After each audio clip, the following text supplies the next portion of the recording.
Hello and welcome to the Wilderness of Creativity, a platform for creatives to share their stories of survival. This isn't a show about going viral, optimizing your output, or trending your way to success. With the help of my guests, we explore what it actually means to take the road less travelled. The uncertainty, the messiness, the vulnerability, and the courage to move away from the expectations that perhaps no longer seem fit for purpose. Creativity shows up in everything that we do. It's how we form and sustain our friendships and intimate relationships. It's how we work and communicate, how we parent, love, and our deepest desires. If you are quietly questioning the path that you're on or feel a little lost in the wilderness, welcome.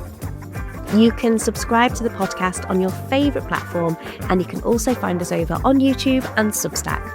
Right, let's get to the episode. For those people listening, do you want to tell us a little bit about who you are and where you come from? Oh. Let's do a Scylla moment. Hi, my name's Chris, and I'm from Derby. People, you know what I say to people from Derby who don't know where Derby is? They always say, "Oh, Derby, what's interesting about Derby?" And I always struggle to think of something. It's in the middle of the country. It's Derby.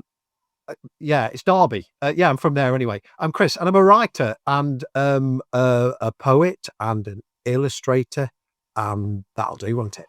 I think so. Yes. I think so. We're gonna talk about all the different facets of your creative personality. Oh, crikey.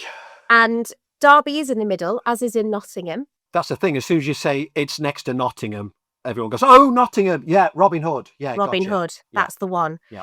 I mean, what's the art scene like in Derby? Oh, it's poor. No, it's not. It's great. I must admit, when I started doing this kind of poetry and illustrating thing, and it took me off into kind of libraries and schools and book festivals and all this kind of thing, I went absolutely everywhere apart from Derby. That's interesting. And I think that's more my fault than Derby's fault.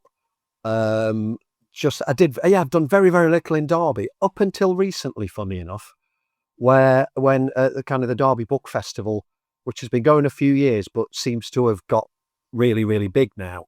And the Derby Poetry Festival as well has been going a while. Yeah. But I've just kind of got in with them fairly recently. So it's taken its time, but got there in the end. But so I think that, the art scene in Derby is flourishing. It is good.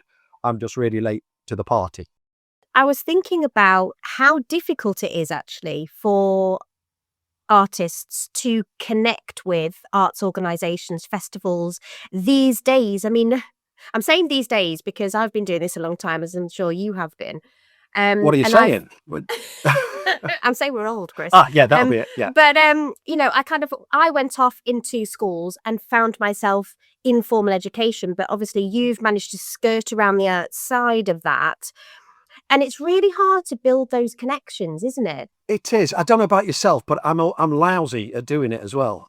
Promoting myself. It's like when you just asked me, what do you do? It's like, well, I do stuff and things, and I think a lot of artistic people are just really poor at selling themselves because it kind of goes against a lot of things that you kind of stand for.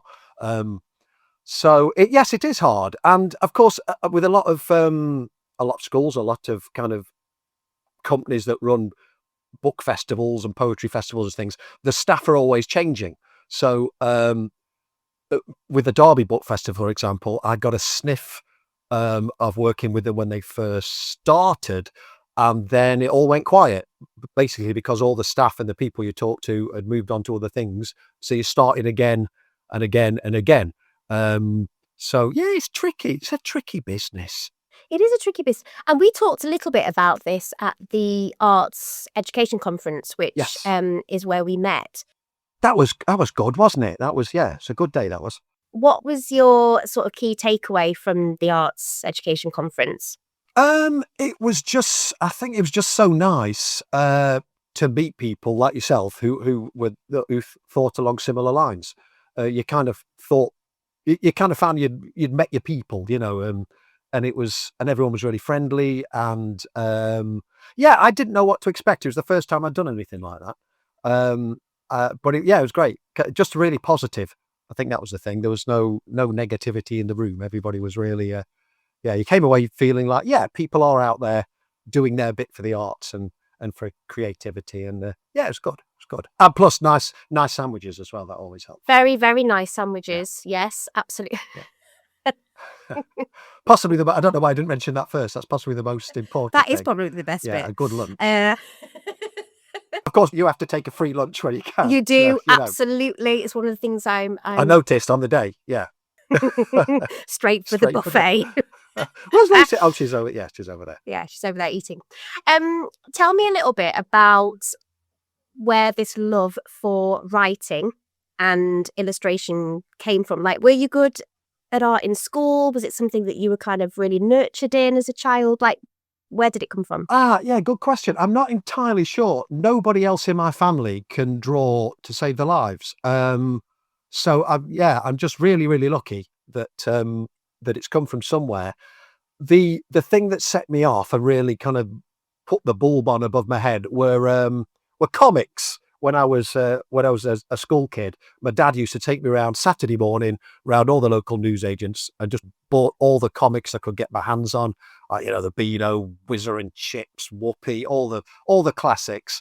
And I would sit there and kind of just devour them, And I think that's what set me off. And I used to copy the pictures in there until I found my own style.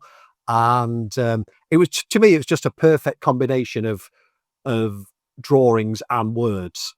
So that's what set me off, really. And obviously you go into schools now and Yes. you offer workshops. What sort of challenges do you find children have when it comes to putting pen to paper? Or do they have challenges? Or is it just something that comes really naturally to them? It's a bit of both, really. A lot of kids, once you give them a piece of paper and a pencil, that's it, they're off. It almost doesn't matter what you're saying to them. They're just there. So it's like, whoa, no, hang on, wait, we're going to kind of do this together, or there's no point me being here, So they just pay and they're off and running. Others really do not think they can do it. It's just, and I always say to kids that, because it's the same we're doing an illustration, for example, and I kind of break it down into little bits. You don't draw the whole illustration at the same time. You kind of, let's do some eyes, and then let's, draw a nose, and then some ears, and kind of build it up bit by bit. And that's where the beauty of it comes from, the look on the kid's face when they go, wow, I did that. Where did that come from? And they're the best days, when you've got a kid who doesn't think they can do it, and then they can. But then some kids don't need much of a push at all. It's kind of, it's the most natural thing. And the good thing is that, not just in this country, because I've been lucky enough to go to schools abroad as well. And it's nice to know that all over the globe, kids are the same. They love drawing and they love writing, which is brilliant. Yeah, it is brilliant. It is. And I think, we need to remember that when we are trying to cram in all of the sort of academic subjects and pushing out the art subjects, we're losing those children in some ways. I've just thought that some of the sessions we have where we're drawing together, I just thought of another drawback is when, when there's no right or wrong answer to something. Let's think, for example, we're drawing a nose. We've got some eyes. We're going to draw a nose. What kind of nose should this nose be? Should it be a big nose, a small nose, a pointy nose? And some of the kids are like, huh? What? Because it's an open-ended question. There's no right or wrong. You cannot make a mistake. And the older the kids get, it's quite interesting that the more it's the younger kids just be like, oh, let's have a nose that looks like a cucumber or a raccoon or whatever. But the older you get, the kids kind of realize that there's got to be a right answer and I can't say the wrong one, but there is no right or wrong answer. So I think, that's a slight concern that, that questions that have no no answer, correct answer to them, seem to flummox a lot of children when they get to kind of. I mean, I'm kind of in primary school, so kind of later in primary. That so yeah, just yeah. So I don't know what Stop the answer is to overthinking that. things. Yeah, stop it. Yeah, exactly. Yeah, and it's not the answer's not in a textbook. It's you can't learn it. You just got to kind of go with it. And I don't know. Yeah, I'm not too sure what you do about that. But over to you. What do you do about that? It's above our pay grade. That's what I would True. say. Yes. Yeah. I always think I'm there for the day. I'm just doing my best, and then I'm going. All yours. Good luck. See you later. Yeah. Bye. Tell me a little bit about the books that you've written. You've got Bitey the Veggie Vampire. Yes. Which I've got. did Look, you I've read got just something here. There it from is. that? Oh, there it is. Yay! Yeah. By the way, we are going to put links to all of these things in the show notes for those people who want to go get a copy. But where did the idea for Bitey the Veggie Vampire come from? Did you have an incident? Several. How long have we got? I've had several incidents. I can remember that. I mean, that was the first book I had out, which was 25 years ago, which is ridiculous. And here's the story behind it. I used to work in a shop, selling greetings cards and wrapping paper and that kind of thing. And it was a really boring job. It was so dull. It wasn't even a busy shop. So what I would do is amuse myself by drawing little pictures and poems on either inside greetings cards. If people had bought a card and it didn't have any verse inside, I'd say, I'll write you one, I'll do you. Or on the paper bags you put greetings cards in. I would do a little doodle on those just to amuse myself and give it to the customer. Oh, look at this. And one day I had written so many, it must have been a really slow day. I'd written loads of poems and loads of doodled loads of pictures on these paper bags. And I was looking at them thinking, you know what, some of these aren't too bad. Perhaps I'm wasting them, just kind of giving them out to customers. So at my lunch hour, I went up to the local bookshop and I found a poetry book that was kind of similar to what I was writing. And I got the address off the back. And this is back in the days, obviously, where you had a postal service and you could, I got all these paper bags and threw them in a jiffy bag, got the address of the poetry place that was publishing stuff and sent it up there. I think it was up in Yorkshire somewhere. And I thought, well, if I've done nothing else today, I've made a positive step towards and 6-7 weeks later, I got a letter back saying, yeah, we'd love to publish these. Can you redo them though? Because they're on paper bags. I thought, wow, amazing. So that's kind of how it happened. And the book was going to be called Never Give a Duck a Pen. And at the last minute, they changed it to Bitey the Veggie Vampire because they thought the poem about the veggie vampire was good fun. And I wrote the Veggie Vampire poem because I'm a vegetarian and I just had a thought that if I ever got turned into a vampire, would all my principles go out the window and I'd start biting people? Or would I stick to, corn and tofu and all that? So, yeah, so that's where the idea for Bitey the Veggie Vampire came from. I'd say 25 years ago somehow. That is one hell of a story. Yeah, and it makes me laugh because you see all these things about, if you're sending anything away to publishers, make sure it's like this format and, it's written like this and evenly spaced and blah, blah. I just scribbled it on paper bags and kind of flung it in the post. Yeah. So there's a lesson for us all. Just, yeah, it is. Just do it. Just do it. Yeah. Let's do it now. Let's stop there. Let's just do it now. Yeah. Okay, I've got a pen. Yeah, do it. Right. I think that's part and parcel of being like a creative, like a fully fledged creative. Not Are we saying, fully fledged? Absolutely. Wow. We've got medals. Yeah, of course we have. Just like not overthinking it, just doing it, seeing an opportunity and just trusting that what you're doing. And the universe will align. The universe will provide. And, yeah. Yes. It doesn't always. There is that. Yeah, it doesn't always. Sometimes it takes its time. Yeah. But you kind of get there in the end. We do. Yeah. Yeah. And it also sort of speaks to the social media world where everybody has this overnight success. Yes. Or that's or they what pretend. That's what they pretend happens. Yes. But there's a lot of work that goes on behind the scenes. Yes. To keep yourself motivated, inspired. Yes.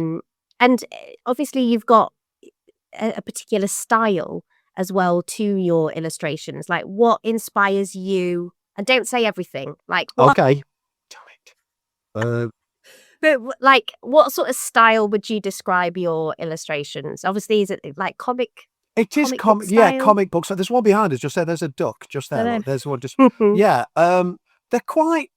I say simple but yeah, which comes in really handy for showing people how to do it, because there's nothing kind of big or clever about them. They're very, very simple, and I tried to draw them with as fewer lines as possible. But it comes from the comic books again. I think that's the kind of simple lines, and also speediness. Is that a word? Speedy? Yeah, it is. Yeah, quickness, fastness, being quick. Yeah, doing them quickly always helps as well. Efficient. Efficient, that's the word. Yes, but well done. You should do this professionally. This is good. Yeah, efficient. Which also helps, kind of if you're in front of a few hundred people, kind of drawing to go with something you're about to read, or it helps if you're quick as well. But yeah, I think it all comes from the comic books. And you were doing sort of illustrations throughout the conference as well. You're sort of capturing the day. Yes. So yeah, you have to be really observant. You have to kind of capture the mood and moments as well, I think, don't you? You do. I hate to admit that nobody's watching this. No one's watching. No one's watching. No one's listening. No one's listening. It's fine. We can say what we like. I was really praying that something would happen. So I say something bad, just anything, because you latch on it straight away. Obviously, at the conference, there were a lot of people going up talking about stuff, which is great. They were really, really interesting. Not the best picture. Man in front of microphone, lady in front of microphone. I'm thinking, please, somebody knock over a glass of water, or a light bulb go out, anything. And then luckily, somebody knocked over the microphone. It's like, yes, brilliant. So then every picture from then on was like had a microphone kind of running across the floor, or kind of diving off a table or something. So yes, you have to be observant and just jump on anything. No, that's it. And it's the story, isn't it? It's the story within that environment, that moment. And it was quite nice. At the end of the day, we had a whole wall full of almost like a comic strip, yes, of what happened. People queuing up for the coffee machine first thing, you diving at the sandwiches at lunchtime. We had a whole... Oh, it was so funny because I distinctly remember you walking round, because it was the first time that I'd ever done anything like that before. So I was dead nervous. And I remember you walking round and coming past my sort of like stall and saying, "Hi, you all right?" Being really open and friendly, which kind of put me at ease. And then in true Lucy style, I was like, right, I'm just going to get my microphone. And I made a beeline for you. And I was like, hello. I host the Wilderness of Creativity. Tell me about yourself. And you were like, oh, okay. Thanks for that. That's about 8:30 in the morning as well. Like, what? Who is this lady? What's going on? Yeah. But that's it. You just have to put yourself out there. Well, we're saying seizing the moment, jumping on it, and just, not overthinking it, just doing. Speaking of which, do you have a little excerpt from Bitey the Veggie Vampire? Would you like to read a little something? I do. Shall I read you the whole poem? It's not very long. If you're driving, enjoy this. If you're not driving, enjoy this. People driving, pull over. Whatever you're doing. Here we go. A Bitey was a vampire who wasn't very good. He couldn't stand the taste of meat or the smell of blood. Whilst his vampire friends ran wild in the dark, Bitey could not find his niche. As they bit necks and ate human flesh, Bitey just fancied some quiche. The outfit was right, the gothic clothes. It was Halloween when he was born. If only the necks he was meant to devour were made from a nice piece of corn. Bitey tried to be evil, to cause a bit more of a fright. So off he set, fangs glistening, into the summer's night. When the sun rose, though, the truth became clear. Bitey had not left his mark. The most daring act he'd committed all night. He ate a parsnip in the dark. The other vampires just laughed at him. None of them understood that even if Bitey grazed his own knee, he'd faint at the sight of his blood. "But my diet's healthy," he protested.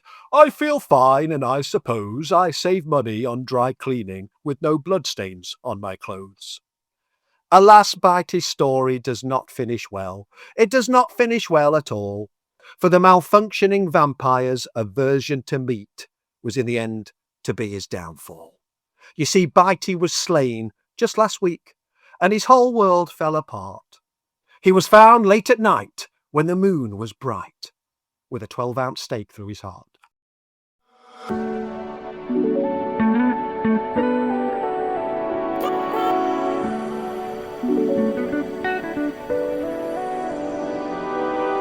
Last year in Derby, or about the Derby art scene, Derby is connected with Dracula, apparently, because it was 100 years, I think I'm right in saying this, 100 years ago last year that the first theatrical performance of Dracula was done in Derby, of all places. So Derby celebrated this, as only Derby can, with a vampire-themed poetry slam. Okay? So I thought I've never done a poetry slam before, and it was always been on my list of things to tick off and do. Because to be honest, it terrified me. I thought, these are proper poets. So I threw my hat in the ring. They said, yes, please come and read. The brief was vampire or loose horror themed. I thought, okay, I can do that. So I dusted off the Bitey poem and got there. And you know what? That poem was actually older than every other contestant in the poetry slam. There was a lot of youth that night, and then there was me. So I thought I can do this. So I'm sat on the front row waiting to go on, and I think I was about fifth or sixth to go up, and the poems were so serious. Loose horror, genocide, abuse, wars, all the good stuff. I'm thinking, I've got a poem about a vegetarian vampire. They're gonna hate it. But it was too late to run away. So I got up and read that, and somehow I won the thing, which was nobody was more amazed than me. So I won the poetry slam last year. I was crowned the Count of Poetry for Derby. Wow. And given a spangly cape. So that's top of my CV. And when do you wear that cape? All the time. I've only taken it off to do this. In fact, this Friday, depending when this goes out, this Friday, we have to, like Miss World, or do they still do Miss World? I don't think. Anyway, maybe. I don't know. Yeah, I'm not sure. If you know, let us know. It's coming up to a year. So it's time to select and choose a new count of poetry. So I'm going to be a judge. Wow. To judge other vampire-themed poems. So that's exciting. What a wild ride. Yeah. So yeah, a 25-year-old poem managed to win it. So you're like VIP. Yeah. Of the poet VIV. VIV. Very important vampire. I like what you did there. Maybe. Viv, thanks. I'm here all day. What about we're not here all day. We're here till 12. Oh, we're not? Is it not that long? Okay. It's not that long. Tell me about Don't Put Dave in the Microwave as well. Yes, that was my fourth book, I think. Book number 4. That took ages to get out. Fifth book. I'd had 4 with the publishers that did Bitey. Oh. And they crashed and burned. I don't know what happened with them. I wasn't responsible, but they're no longer with us. Okay. So there's a massive gap. Dave was all ready to go with this publisher. Then they crashed them, but they had financial problems. It got too big for them. Okay. And all that. And so Dave was stuck in limbo for a long, long time. It was all ready to rock and roll. And so I think it was about a 4 or 5 year gap before I found a home for Dave. Now, Don't Put Dave in the Microwave is that's the lead poem in that one about a hamster in a microwave. This came from one of my school visits. I was talking to a girl who we were talking about pets, or what pets have you got? She said, I've got a hamster. Like, brilliant. She was telling me the story of she'd got her hamster dirty somehow. I don't know, a bit of mud on it. So she took it to the kitchen to give it a bit of a wash and brush up. you know, the washing up bowl. She was holding the hamster above the washing up bowl under the tap, so she's giving it a bit of a shower. Now the hamster did not like this, so the hamster leapt off her hand into the washing up bowl. So he's like this. I mean, I don't know if hamsters can swim. I'm not sure. Probably not. Anyway, she scooped it up. She's like, she's got a soaking wet hamster. It's like, right, what do we do with this to dry it off? No. Yeah. Oh no. So she put it in the microwave, and yeah, she'd press start, and then there's a happy ending. Don't worry. Okay. Her mum came into the kitchen. Oh, thank goodness. Kind of like, ding, press the button.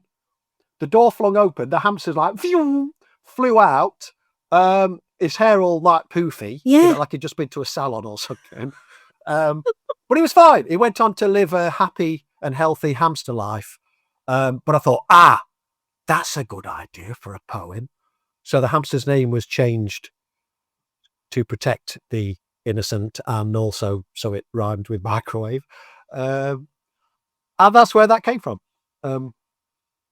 Yeah. For those people listening, don't put any animals in the microwave.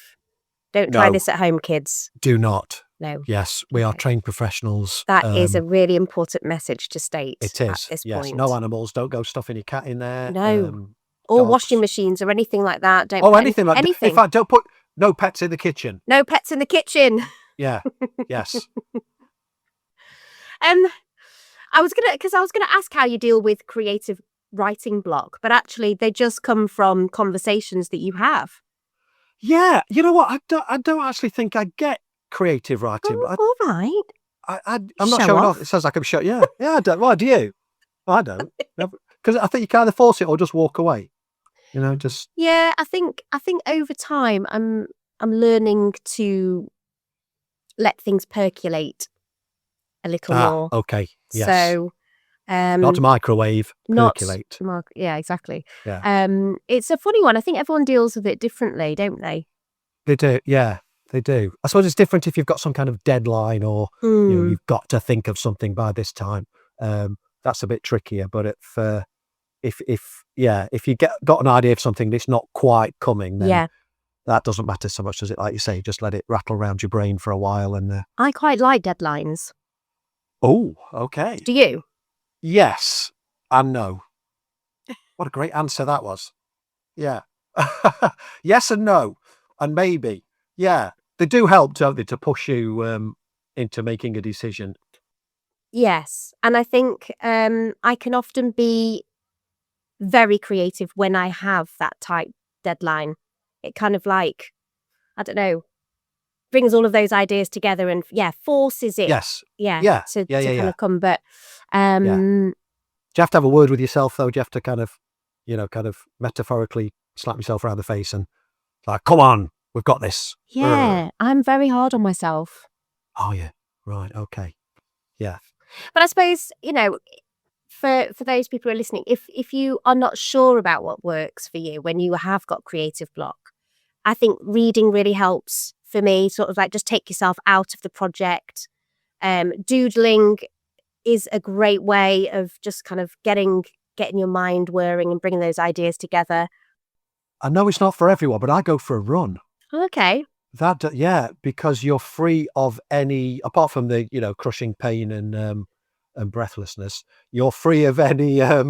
You've got nothing. It's just you and the outdoors. And I find that, my head just empties and all these ideas come in. The downside is that you've got nowhere to write them down. No, that's it. You've got to try and remember it as you're running. It's like, don't have too many good ideas because I've got like another 20 minutes to get home again. Or it's a good excuse to cut your run short. Yes. So I've got too many great ideas. I need to get home. And you get to the end of the road, you're like, that's it, I'm done. I've just got too many ideas. I've got to go home. Yeah, I'd love to go for a half marathon, but I simply can't. But just kind of switch it off from whatever you're trying to think about. Somehow, let's it all in. And what have you got planned this year? Obviously, we're in May now. God, I don't know where this time's gone this year. How did that happen? Wow. Well, I've just finished my first graphic novel, which is exciting because much like a poetry slam, it's something that I'd never done before. And you know, you've got your kind of list and it's like, I'd love to do a graphic novel. And I found a publishing place that was stupid enough to let me do it. And, but this was like nearly 2 years ago. You know what? Between you and me and if anybody's listening, graphic novels are a lot of work. I have newfound respect for anybody that's ever done one. There's a lot of drawing goes into these things. So it's taken me about a year and a half to kind of to kind of sit down and draw it and write it in between everything else. But that should be coming out sometime this year, which touch wood. That's amazing. Yeah. What's it called? It's called Welcome to Wackadoodle World. And it is the story of, you know, all those children's book characters that are a bit too weird for mainstream stories. The Wackadoodle World is where they all live. So all your classic characters kind of live in Story City, and all the weirdos are kind of pushed off to. We'd fit in there definitely. Without a doubt, I'll be there around the buffet. King and queen of Wackadoodle World. Yeah. So we've got things that didn't quite make it into regular books, like a hippo princess and a unidonk, which is a donkey that's a unicorn, a tiny giant, yeah, and a maidmer, which is the opposite of a mermaid. So it's got a fish's head and feet. So things that are a bit too weird to, like, you know, to go in regular books, that they kind of find a way to live together in Wackadoodle World. Yeah. Instead of the big bad wolf, there's kind of like the really lovely wolf, you know, stuff like that. It's yeah. So it should be good. Yeah, I think. Yeah. Well, when you do you have a release date on it yet? Not yet. It's only been okayed last week. So I thought I spent a year and a half doing all this stuff. I thought, I hope they still want it. So I sent it to these lovely publishers, and they said, "Oh yeah." So yeah, I've not got a date yet though. So when you get the date, will you ping it across to me, and then we can promote and kind of shout out about that. Yeah, is there like a preferred audience? Are you hoping to kind of this to resonate with lots of different people? I think my 6-year-old would love it. Yes, that's the kind of 6 to kind of teenage years. There's something for everyone. It's basically a without giving too much away, a tale of embrace your weirdness and be creative and not stick to kind of, you know, I mean, this is more about stories, so it's like, don't stick to the regular path of a story because you think it's either going to sell or people are going to enjoy it. Get a bit weird with it, you know, kind of, and there's a little bit of an undercurrent of AI in there, of kind of, you know, weirdness kind of ruling over AI. Let's not get onto AI. No, let's not get onto AI. It's we could be here for the rest of the day. Well, we could, and I don't have any answers with it really. No, it's here to stay. No. That's all I know. It is. And therefore, you've got to make it work for you or not. Yes. I just think ignore it if not. Ignore it, exactly. Ignore it, it'll go away. Exactly.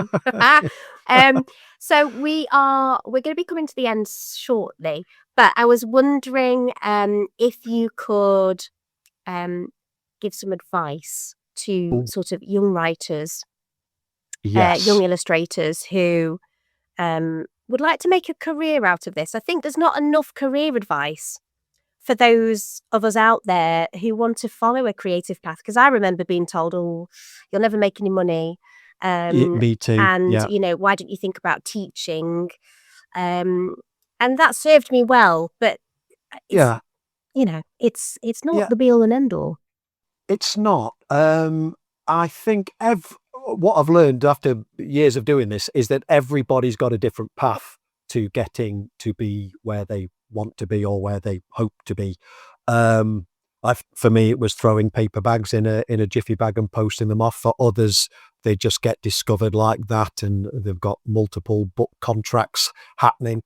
not bitter. I'm not bitter at all. No, that's fine. Yeah, I think one, have a job it's not got to be connected to whatever you want to do, the creative side of things. Just have a job to pay the rent, and then beaver away at your creative passion in your spare time. And hopefully after a while the balance will tip, and then you can make some money. But like you say, it's not all about making money, is it? It's it helps, but it's about kind of doing it because you want to do it and it's your passion. But a career wise, yeah, just get yourself it's hard work, but it is hard work. That's the bottom line. It's not easy. It's not an easy industry to get started in. But just get yourself out there. I've talked to a lot of people who have done great drawings, great poems, written great stories, and they're stuck in a drawer somewhere. And no one's going to see them there. So just fling them out there, email them. Even if places say don't email them, still email them. Just get your stuff out there, because no one's going to see it if you don't show people. And be in it for the long haul as well. It's not going to happen overnight.